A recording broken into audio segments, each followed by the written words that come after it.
13 minutes before the hour, and Jacob Johnson from Marble City Pharmacy with Help Monday. Jake, good morning to you, sir. Good morning, Jimmy Dale. Fungal infections. We'll get to that in just a minute, but let's take an update on Jared. How's it going with him? He's getting better. It's it's slower than he wants it to be, probably more than the rest of us even. It's slower than he wants it to be. I've mentioned to people that I can always tell on a good day when he starts annoyingly texting me things about work that are on his mind, which means he's feeling well enough to sit at home and want to bother me about work. So he's getting there. Between 150 and 200,000 prescriptions a year you guys fill. And when you got one guy that's on the sideline, man, that puts a crimp in your style, doesn't it? It does, but it gives me a good chance today to tell all the good people of Sylacauga to remember those other folks that work for me. Jared and I come on here and claim all the glory because we look so good. But we got a lot of people doing a whole lot of work, and so when he's out, we got people stepping up and doing work, and so it's something we greatly appreciate. And I know I tell our employees all the time, we tell them how much we appreciate them, but I don't guess we say it publicly enough. So this gives me a good opportunity. Everybody out there needs to know how much I appreciate the folks that work for me. And if you see them out somewhere with their family or you see their family members, tell them how much you appreciate how hard they work, because they work really hard. Don't yell at them, right? Don't yell at them. The drive-through has been such a plus for you guys, and even though sometimes the drive-through gets backed up, you get them through there in a hurry. I tell you, what's so funny is it's never both at the same time. We will have the drive-through wrapped around the building and nobody in the store, or the complete other way around. And so, look, if you pull in the parking lot and there's 10 cars to drive-through, if you walk in, you're probably the first person in line, or vice versa. Yeah. Fungal infections. First of all, what is a fungal infection? A fungal infection, or a mycosis, is, I started to write the word mycosis on there just to mess with you. It wouldn't work. Yeah, well, I don't know how it would have come out. A fungal infection or a mycosis is exactly what it sounds like. It's an infection that we get in our bodies caused by a fungus. Remember, funguses, they're not plants, they're not animals. Funguses are their own thing in the kingdoms. And funguses are yeast or molds. So it's a mold infection, it's a yeast infection, it's a fungal infection. We use those terms mostly interchangeably. And it can be literally anywhere in your body, and we'll talk about that here in just a second.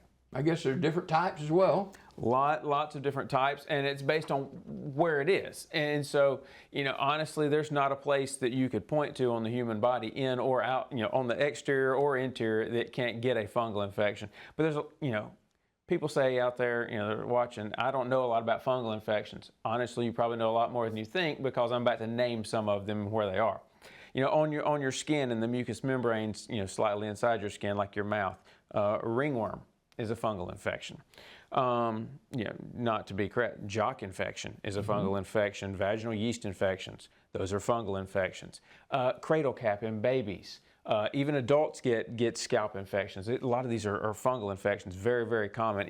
Men in their facial hair get an infection through here sometimes. That's a fungal infection. When people get the really, really yellow and dry and thick and cracked fingernails and toenails, if I really wanted to mess with you, I'd have written down onychomycosis for that one. But that's a fungal infection. All of these things that are diaper rash is a fungal infection. So how common are fungal infections? I mean, I'm naming things that everybody out there knows what they are, and I didn't get to the more serious ones. There's lots of forms of pneumonia that are fungal infections. There's something we get times a year in this part of the country. It's a fungal pneumonia called histoplasmosis. We get an internal fungal infection under our skin in warmer parts of the climate, commonly called rose gardener's disease. You're breathing in stuff out in the soil and stuff.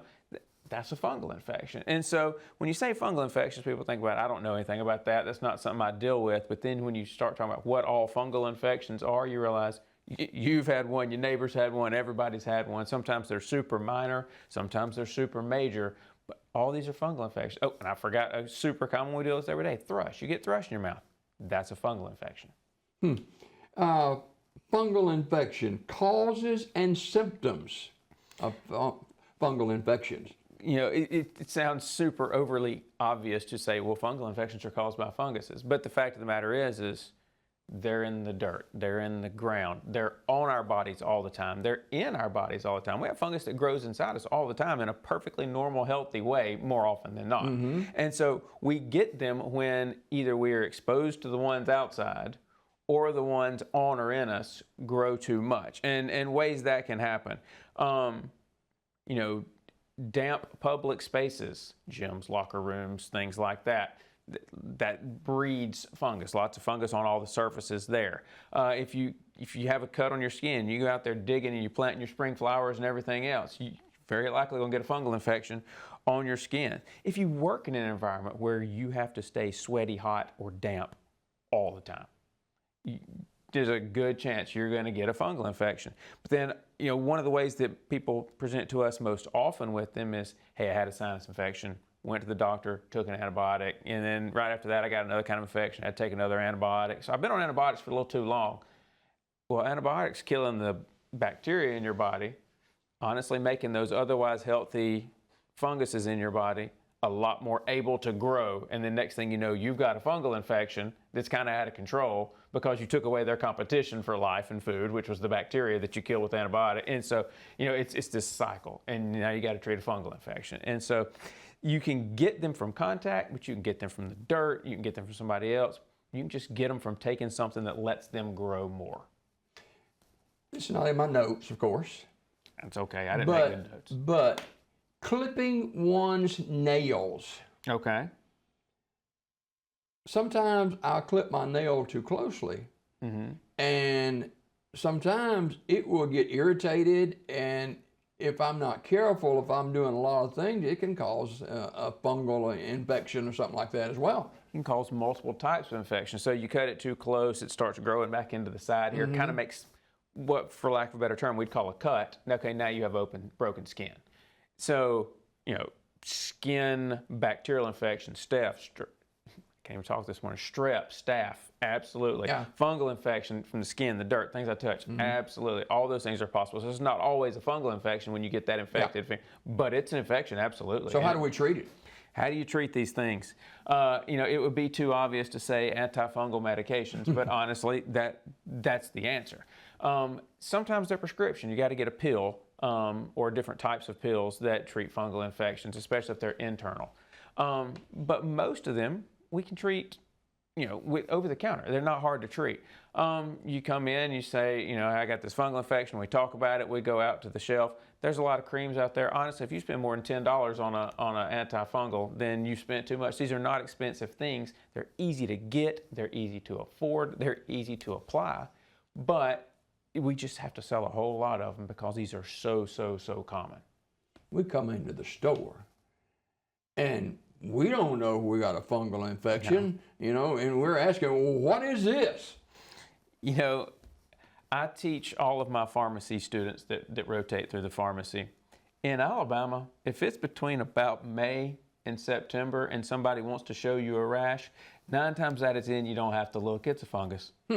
Because we're always hot, sweat. It's 100% humidity outside. It's raining half the time, and they're sweating all the time, and it's damp.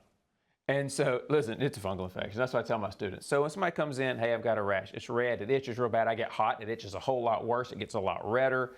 Hey, it's a fungal infection. That's just so common. Or, hey, I've been on antibiotics. My mouth's kind of hurting. Stuff doesn't taste right. I can't swallow right. You have thrush. It's a fungal infection. I mean, it's just so common. Yeah. So back to the treatment part of it, talk a little bit more about how this is treated. Yeah, well, depending on where it is, sometimes you really do have to go to a doctor or you don't know what it is, especially if it's one of the deep, more serious fungal infections like a pneumonia. I mean, a doctor, sometimes even a specialist, a lung doctor, is going to have to do some samples and really tell you what you have there, because it's hard. Usually if you show up with pneumonia symptoms, they're going to assume it's bacteria, give you antibiotics, and send you on your way. It's hard to catch if it's a fungal infection. Why are they not getting better? Why are my medicines not working? And so that's more of a specialist kind of thing, and that gets a serious situation. It's just not as common. But these others, usually if you have to take a pill, it's not more than once a week or so. Sometimes it's just not a lot to it, fortunately, unless, unfortunately, it's your nails.